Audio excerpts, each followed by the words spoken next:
নমস্কার বন্ধুরা, এক্সপ্লোরার সৈকত অফিসিয়াল চ্যানেলে সকলকে স্বাগতম। বন্ধুরা, আমাদের সকলের মনে প্রশ্ন থাকে যে ভালো মানুষের সাথে সব সময় খারাপ কেন হয়। একবার অর্জুন ভগবান শ্রীকৃষ্ণকে জিজ্ঞাসা করেন যে ভালো মানুষদের সঙ্গেই সব সময় কেন খারাপ ঘটনা ঘটে। ভগবান ভালো মানুষকে এত দুঃখ কষ্ট কেন দেন? যিনি ধর্ম মেনে চলেন, কখনো কারো খারাপ চান না, তাকেই কেন কঠিন পরিস্থিতির মুখে পড়তে হয়? এ কথা জানতে চান স্বয়ং অর্জুনও। এর উত্তরে ভগবান শ্রীকৃষ্ণ অর্জুনকে একটি গল্প বলেন। সেই গল্প থেকে আপনারাও জানতে পারবেন এই প্রশ্নের উত্তর। তাই ভিডিওটি সকলে শেষ পর্যন্ত দেখুন। একদা একটি গ্রামে একজন গরিব বিধবা মহিলা তার ছোট ছোট সন্তানদের নিয়ে বাস করত। তার স্বামী মারা যাওয়ার পর তার সন্তানদের খাবারের জোগাড় তাকেই করতে হতো। সে খুবই কষ্ট করে খাবার জোগাড় করত। সে কখনো এত পরিশ্রমের কাজ করেনি। এখন তাকে সমস্ত কাজেই করতে হয়। কষ্ট সহ্য করতে না পেরে একদিন সে খুবই অসুস্থ হয়ে যায়। তারও শেষ সময় চলে আসে। তখন যমদূত সেই মহিলার প্রাণ নিতে আসে। যমদূত সেখানে এসে খুবই অবাক হয়ে ওঠে এবং সে খুবই কষ্ট পায়। সে দেখে যে তার ছোট ছোট সন্তানরা তার মায়ের সামনে শুয়ে খিদেতে কাঁদছে। যমদূত এই দেখে ভাবে, আমি যদি এই মহিলার প্রাণ নিয়ে চলে যাই, তাহলে এই ছোট ছোট বাচ্চাদের কে দেখবে? এই কথা ভেবে মহিলার প্রাণ না নিয়ে সেখান থেকে যমদূত চলে যায়। তখন যমদূতকে যমরাজ বলেন, তুমি খালি হাতে মর্তের থেকে ফিরে এলে কেন? তুমি তো ওই মহিলার প্রাণ নিতে গিয়েছিলে, তাহলে তুমি ফিরে এলে কেন? তখন যমদূত যমরাজের কাছে তার ভুলের জন্য ক্ষমা চায়। সে বলে, যমরাজ, আমি চেয়েও তার প্রাণ নিয়ে আসতে পারিনি। কারণ যমদূত বলে, মহিলার স্বামীর মৃত্যুর পর মহিলাটি তার বাচ্চাদের মানুষ করত।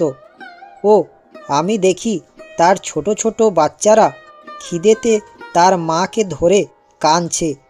তাদের খাওয়ানোর মতো কেউ নেই। তাই তাদের কষ্ট দেখে আমি সেখান থেকে চলে আসি। মর্তের মানুষরা খুবই স্বার্থপর হয়, তারা বাচ্চাদের দেখবে না। তাই আমি মহিলার প্রাণ না নিয়ে এসেছি। যমরাজ যমদূতের এই কথা শুনে খুবই রেগে যান এবং তিনি তাকে বলেন, তুমি কি জানো না এই সৃষ্টির নিয়ম?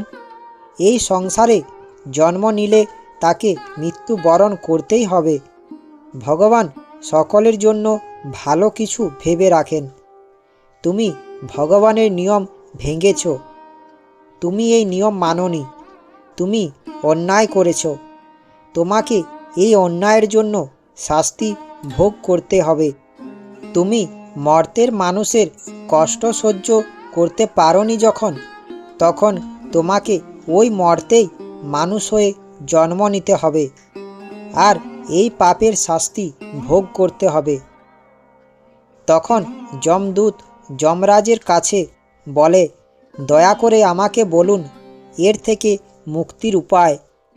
তখন যমরাজ বলেন, তুমি যখন তোমার মূর্খতার জন্য হাসবে, তখন তুমি এই পাপ থেকে মুক্তি পাবে। তখন যমদূতকে যমরাজ মর্তে পাঠিয়ে দেন। যমদূত যখন মর্তে আসে, তখন তার শরীরে কোনো পোশাক ছিল না। যমদূত একটি রাস্তার ধারে বসে ঠান্ডাতে কাঁপছিল। সেই সময় একজন মুচি সেই রাস্তা দিয়ে যাচ্ছিল। মুচি তার ছেলেদের জন্য শীতের পোশাক কিনতে যাচ্ছিল। তখন সে তাকে দেখতে পায়। সে দেখে একজন ব্যক্তি পোশাক না পরে ঠান্ডাতে কাঁপছিল। তা দেখে সে কষ্ট পায়। তখন সে তার ছেলেদের জন্য শীতের পোশাক না কিনে সেই যমদূতের জন্য পোশাক কিনে আনেন। সেই মুচি শীতের পোশাক কিনে এনে যমদূতকে দেয়। তখন যমদূত মুচিকে বলে, আপনি আমাকে পোশাক দিয়ে উপকার করলেন। মুচি তার পরিচয় জানতে চায়। তখন যমদূত বলে, আমার কেউ নেই, আমার থাকার জায়গাও নেই। তখন যমদূতকে মুচি তার সঙ্গে তার বাড়িতে নিয়ে আসে। তখন মুচির স্ত্রী মুচিকে বলে, তুমি ছেলেদের জন্য শীতের পোশাক না কিনে তুমি একজন অচেনা মানুষকে নিয়ে এসেছো। এই ঘটনার জন্য তার সাথে ঝগড়া করতে লাগলো। তখন এই ঘটনা দেখে যমদূত খুব জোরে হাসতে লাগলো। হাসি দেখে মুচি যমদূতকে হাসার কারণ জিজ্ঞাসা করে। তখন যমদূত তাকে বলে, আমার হাসির কারণ তোমাকে এখন বলতে পারবো না, সময় হলে বলবো। যমদূত মুচির বাড়িতে থাকতে লাগলো এবং তার সাথে তার কাজ করত। যমদূত মুচির সমস্ত কাজ শিখে যায় এবং যমদূতের বানানো জুতো অনেক বিক্রি হতে লাগলো। যমদূতের বানানো জুতো বিক্রি করে মুচি অনেক ধনী হয়ে গেল। অনেক জায়গার থেকে মানুষজন আসতো মুচির কাছে জুতো কিনতে। যমদূতের আশাতে মুচির ভাগ্য বদলেই যায়। একদিন মুচির কাছে রাজার সৈন্যরা আসে এবং তাকে মহারাজের জন্য জুতো তৈরি করতে বলে এবং বলে, চপ্পল তৈরি করবে না, শুধুমাত্র জুতোই তৈরি করবে। তারপর মুচি যমদূতকে বলে, তুমি রাজার জন্য জুতো তৈরি করো। মুচির বলার পরেও যমদূত রাজার জন্য চপ্পল তৈরি করে। তখন যমদূতের এই কাজ দেখে মুচি খুবই রেগে গেল। সে বলে, তুমি এত বোকা, তোমাকে আমি জুতো তৈরি করতে বললাম আর তুমি চপ্পল তৈরি করলে।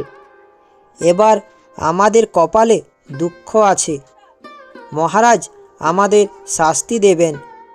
মুচিকে ভয় পেতে দেখে যমদূত খুবই জোরে জোরে হাসতে লাগলো। তারপর মুচির কাছে রাজার সৈন্যরা আসে। সৈন্যরা বলে, মুচি তোমাকে কালকে যে জুতো তৈরি করতে বলেছিলাম, তুমি জুতো তৈরি করবে না, মহারাজের জন্য চপ্পল তৈরি করবে, কারণ মহারাজ মারা গেছেন। রাজ পরিবারের নিয়ম মৃত রাজাকে চপ্পল পরিয়ে শেষ কাজ সম্পন্ন করতে হয়। এই কথা শুনে মুচি অবাকই হয়ে যায়। তারপর একদিন মুচির দোকানে ওই বিধবা মহিলার সন্তানরা আসে। তাদের অনেকে বড় ঘরে বিয়ে হবে, সেই জন্য জুতো কিনতে আসে। তাদের সাথে অন্য একটি মহিলাও আসে। তখন যমদূত সেই মহিলাকে জিজ্ঞাসা করে এই বিষয়ে। তখন মহিলাটি বলে, ওদের মা ওদের ছেড়ে চলে যায় এবং তারপর আমি এদের মানুষ করি। তখন যমদূত বলে, যদি ছেলেগুলোর মা মারা না যেত তবে ওদের এত সুন্দর জীবন হতো না। ভগবান সকলের জন্য ভালোই কিছু ভেবে রাখেন। যমদূত বলে, আমার ওই কাজ করা তখন উচিত হয়নি। তখন যমদূত জোরে জোরে হাসতে লাগলো। তখন মুচি বলে, তুমি হাসলে কেন? তখন যমদূত মুচিকে বলে, আজ আমি তোমাকে বলবো আমার হাসার কারণ। যমদূত মুচিকে বলে, আমি একজন যমদূত ছিলাম। কিছুক্ষণ আগে যে ছেলেগুলো এসেছিল তাদের মাকে যমলোকে আনতে আমি গিয়েছিলাম, কিন্তু তাদের কষ্ট দেখে আমি তাদের মাকে নিয়ে আসিনি। এই কাজের জন্য যমরাজ আমাকে শাস্তি দিয়ে এখানে পাঠায়। আর আমি রাস্তার ধারে ছিলাম, তুমি আমাকে তোমার বাড়িতে নিয়ে এসেছিলে। সেই জন্য তোমার স্ত্রীর সঙ্গে তোমার ঝগড়া হচ্ছিল। তুমি তখন জানতে পারোনি যে আমার জন্য তোমার ভাগ্য বদলে যাবে। এই জন্য আমি হেসেছিলাম। দ্বিতীয়বার জুতোর জন্য হাসার কারণ হলো তুমি জানতেই পারোনি যে চপ্পল কেন প্রয়োজন রাজার। শুধু আমি জানতাম, সেই জন্য আমি হেসেছিলাম। আমাদের সাথে যা ঘটনা ঘটে তাই নিয়ে আমরা দুঃখ পাই। ভবিষ্যতে কি ঘটতে চলেছে তা আমরা দেখতে পাই না। ভগবান আমাদের ভালোর জন্যই আমাদের সাথে খারাপ করেন। আমরা ভাবি আমরা কখনো কারো খারাপ করিনি, তাও ভগবান আমাদের কষ্ট দেন। আমরা ভগবানকে সেই নিয়ে দোষ দিয়ে থাকি। আমরা জানি না যে ভগবান আমাদের জন্য ভালো কিছু ভেবে রেখেছেন। ভালো মানুষকে ভগবান কষ্ট দেন কারণ ভগবান তার জন্য আরও ভালো কিছু ভেবে রেখেছেন। ভগবান শ্রীকৃষ্ণ বলেছেন, মানুষের কর্মের ফল মানুষের জীবনে কষ্টরূপে নেমে আসে। যখন মানুষ তার কর্মফল ভোগ করে নেয় তখন সে মুক্তির পথ লাভ করে। এই কারণে ভালো মানুষদের সঙ্গে যখন খারাপ কিছু হয় তখন বুঝতে হবে তারা তাদের আগের জন্মের পাপের শাস্তি ভোগ করছেন। আশা করি ভিডিওটি দেখে ও শুনে আপনাদের ভালো লাগবে। ভিডিওটি দেখে ও শুনে ভালো লাগলে আমার চ্যানেলটা সাবস্ক্রাইব ও লাইক করার অনুরোধ রইল। ভিডিওটি সকলের কাছে পৌঁছে দেওয়ার অনুরোধ রইল। ধন্যবাদ।